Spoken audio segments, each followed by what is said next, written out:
everybody, welcome to my channel. And for those of you that are new, my name is Angelica and this is Gochujang Mama. And if you want to know what all of that means, go to the about section and it explains it there.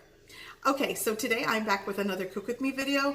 I am going to make one of my childhood favorites, entomatadas. I'm going to do a variation of my grandmother's recipe.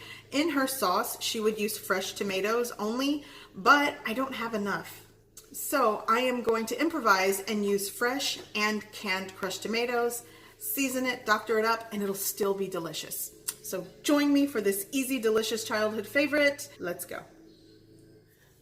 Okay, to get started, I want to show you what I will be using to make the sauce. So here are the 4 Roma tomatoes that needed to be used. They actually started to get a little bad, so I had to cut parts of them off. But you know me, we're going to make it. We're going to use it, utilize what we have. I'm also going to use some fresh garlic. You could use 2 to 3 cloves, but I had just a little bit left of this one bulb of garlic, so I'm using 4 or 3.5. That one's small. I'm also going to use onion. I'll use half of this in the sauce, and then I'll chop up the rest of it. And here are the 2 containers of crushed tomato. These are around 9-ounce containers. I'm using both of them. And I'm going to just blend all of this together. And that should be enough sauce to do what I need to do today. Also, in the sauce, I will be using some Knorr brand chicken flavor bouillon powder. And if you don't want to use this, salt and pepper work just fine, but I'm going to be adding some of this for flavor. And I'll also shake in some onion powder, granulated garlic powder, and I think I forgot. And I'll also be using some ground cumin in this, and that's it. Oh, and some cracked black pepper to taste. But my blender does not blend as great as maybe a more higher end blender. This one is on its last leg, so I'm going to give everything a rough chop. Let's see here, and just put it right into the blender. But you know, if you have a really good blender, you probably could skip this step. The same thing for the garlic, just rough chop for everything. And I can't tell you, I grew up having entomatadas. My grandmother, she was not the greatest of cooks, but man, could she really just make it work. And I really admire her for that. And I think one of the best things that she ever taught me, you know, looking back as a kid, even now, she always made things work. We did not grow up, you know, with tons of money. There was a lot of us to feed. She had to raise kids, you know, and sometimes, you know, grandkids, we loved to stay over there, so we were always there. And she truly did make things work. And, you know, if I really were to show you how my grandmother cooked, you guys would probably troll my grandmother's method of cooking. She didn't have fancy pots, pans. She didn't have technique, but I'll tell you what, some of the best food comes out of my grandmother's kitchen because she loved us. So, entomatadas was one of my favorite things that she would make. Any type of enchilada she would make. It was so good. It was so simple. Not a lot of technique went into it, but a lot of love came out of her kitchen, and it was just the best food. And she's up in age, so she doesn't cook a lot now, but I'm lucky enough to remember and to ask her, and still ask her, like, hey, how would you do this? And you know, I really love her for that. So anyways, I'm going to finish chopping my tomatoes, and I'm also going to put both of the containers of crushed tomato in the blender, and I'm going to blend it up. I'll be right back. Okay, so I have already pureed my sauce. It smells good already. So basically, this is pureed very well. You could strain it if you don't want seeds or skin in there, but this is pureed well. So now all I'm going to do is cook this out and give it a fry and let it simmer on the stove. So let's start doing that. So my pan is preheating. Now I'm going to, and I have this like at a medium heat. I don't want it super high. I'm going to put this right in the pan. And this is actually a lot of sauce. I'm only feeding basically my husband and my son Dax. Bo won't eat this. So any leftover sauce, I will definitely store in the fridge for a day in case somebody wants things later or tomorrow, and then whatever we don't eat, I'm freezing it. And it's a great sauce to pull out of the freezer if you want like a quick meal for later.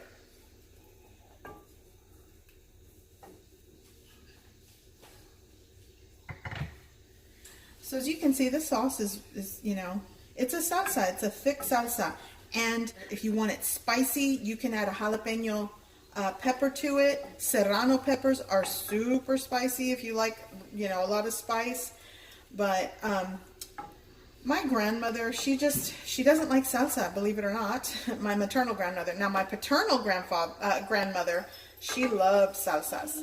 But my grandma Angelica, the one that's in my Chile Colorado video, she does not like spicy things. Actually, even pepper sometimes bothers her. She has a very sensitive stomach, so we did not get a lot of spicy food from her, and that's why we depended on my grandfather to make the salsas or pickled jalapeno peppers, or, you know, the chiles in the house. That came from my grandfather because he loves spicy food. So I'm going to let this cook out, and I'm going to add, like I said, some cracked black pepper. Maybe like a 1/4 teaspoon. I'm going to add another 1/4 teaspoon, or not another, but a 1/4 teaspoon of this cumin, just a little bit. You can add some just whole cilantro to give it flavor in here. I know if you can find it, epazote is popular. Sometimes I look out and my grandfather would, he was able to find epazote, which is a dried, like, I guess Mexican herb. I wouldn't know how to describe it. The couple times that I've had it, it kind of tasted bitter if you ask me, but it does taste great in Mexican food. My grandfather would sometimes put epazote in his black beans when he would make black beans and boil them. He would put that instead of cilantro. He liked that. I guess because he grew up in Mexico, there's a lot of things that he was able to find that he couldn't find stateside. But now, you know, currently if you go to a lot of groceries, markets, Mexican grocery stores, you can find a lot of these ingredients that he was not able to find maybe in like the 60s and 70s, but he can find it now. Okay, so that's there. I'm also going to add, I know I had onion and garlic, but I'm going to add just a shake of onion powder to this as well. I would say somewhere between a 1/4 teaspoon and a 1/2 teaspoon of onion powder. It's up to you. You can exclude it because there's fresh onion in this. And I'm going to add a little bit of garlic powder just to really drive home that there's garlic, which, by the way, if you don't want the dried powders, don't use it. I love the flavor of garlic and onion.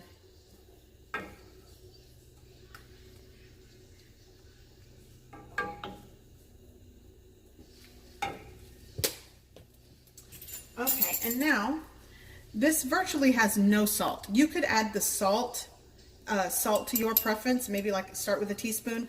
I am going to use this chicken flavored bouillon cube powder.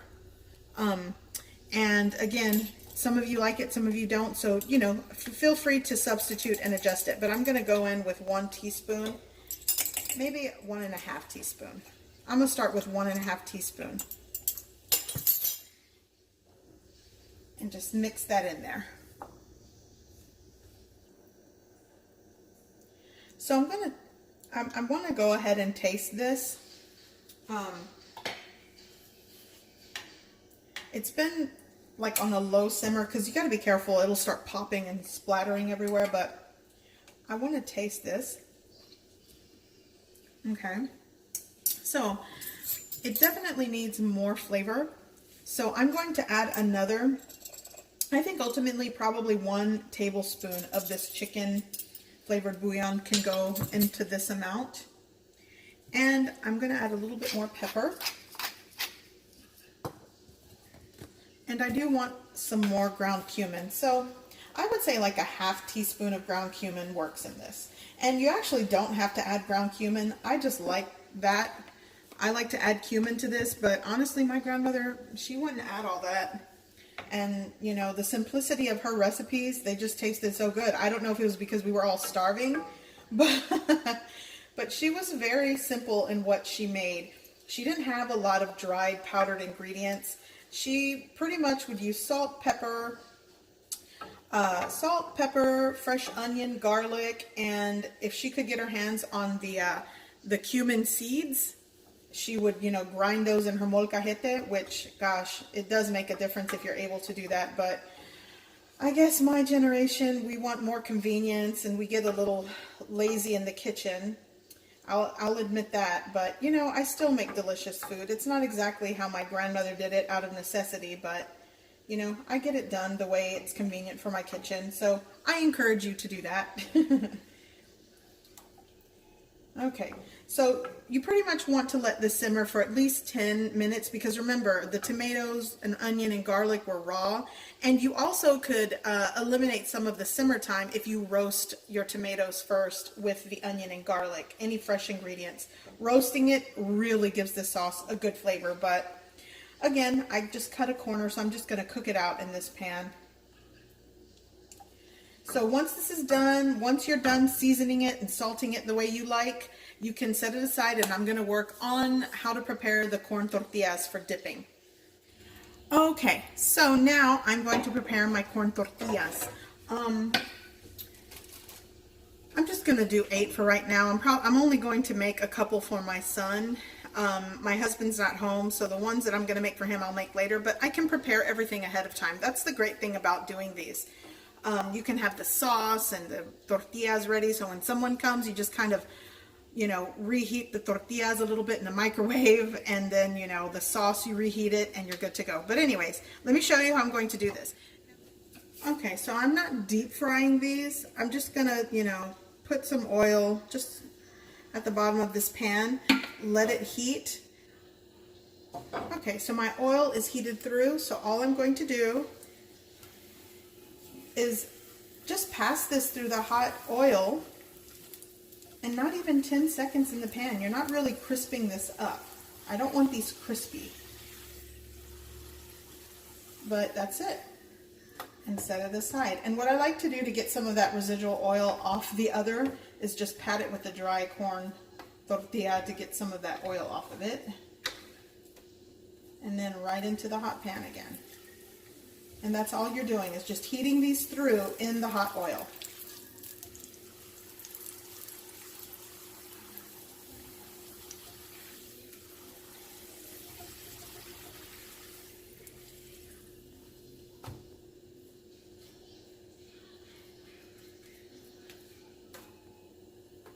That's that. So I'm going to finish doing pretty much these 8. And I will be right back. Okay, so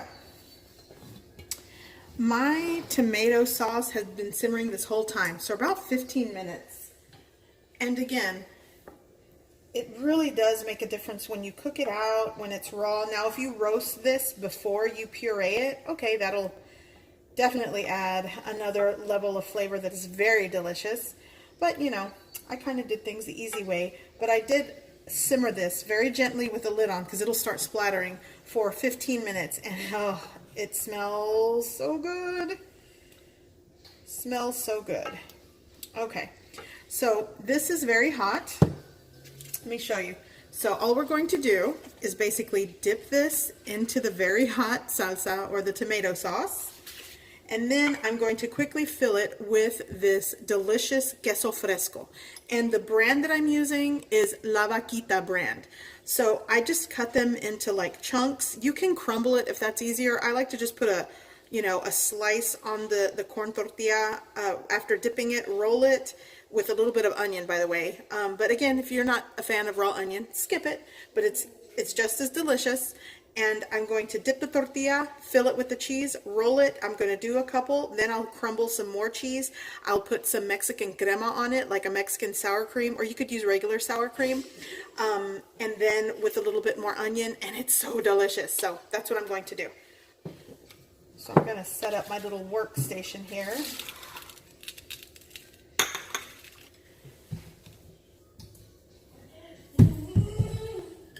My kid's excited. I wish he would eat this. My son Bo is autistic and he has some food textural aversions. Like he just has sensory issues. So when he sees something, if it smells weird to him or he can't process the smell or the color or the texture, he just won't eat it. So mostly things like this he won't eat. Hopefully one day he will. But right now his things that he eats is very simple. But my son will eat, my other son, my eldest. So I'm going to make him some. And by the way, here's the table cream. Now this is not sour, it's just a fresh cream that tastes just as good. But they also sell one that's, you know, crema mexicana, but it's like the sour cream version. But you know, use what you can find at your grocery store. It doesn't have to be this brand. But yeah, this is also going to go on top. Okay, so I'm going to basically dip this into the sauce carefully here. Oh, it's hot. It's hot. Just like that. Lay it on the plate. Then I'm going to take some of my cheese. I'm just going to break it up here in the center. Just like that. Take a little bit of onion. And then you just roll it. You roll it out. Very carefully because it is still kind of hot. Just like that. So again, see if you can see this. I'm going to dip it right into the sauce. The sauce is hot. Just like that. Get some of the cheese, break it up right. Just like that. And then some onion. Not too much. Forgot Dax already, he's going to eat these. So for thumbnail purposes, I'm going to make one more. And I'll leave the onion out of that one. My poor Dax, he's going to be like, Mom, that's hot. So right here, I'm going to go in with the cheese again. Just kind of crumble it up. I want a little bit more in there.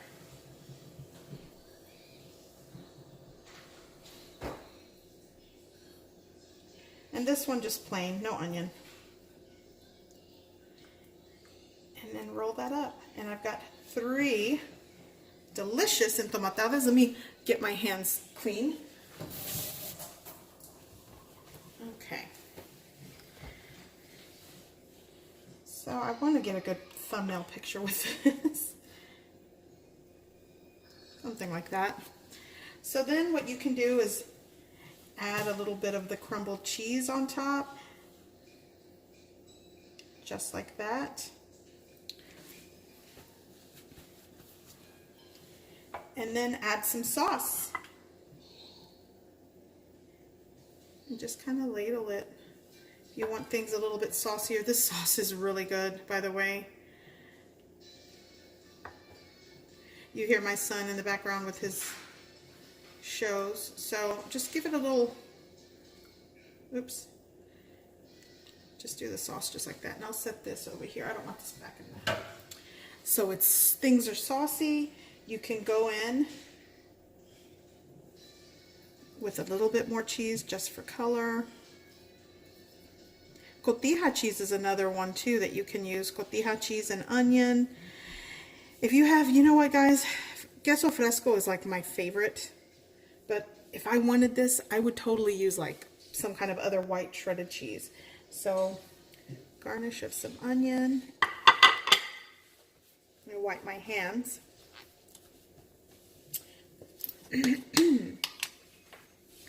And a little bit of this fresh cream.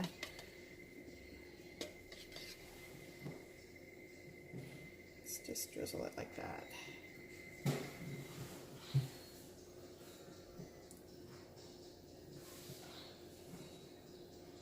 I mean, my goodness, this is definitely, my grandma would be proud. Maybe you want a little bit more crumbled cheese.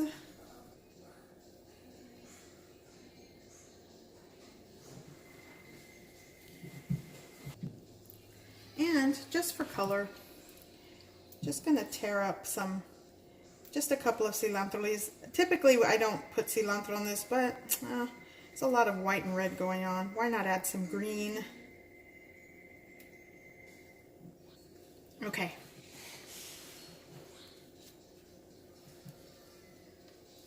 So here are my delicious entomatadas. And this is definitely a childhood favorite. It's so simple and easy. And when it comes to the sauce, just make it work. So here are my entomatadas. They look absolutely delicious and they are ready to be gobbled up. And it smells so good. It definitely reminds me of my childhood. My grandmother would be proud. But anyways, thank you for stopping by and joining me in this cook with me video. I definitely hope you guys give this recipe a try. I hope you like it. And thanks for watching. Bye.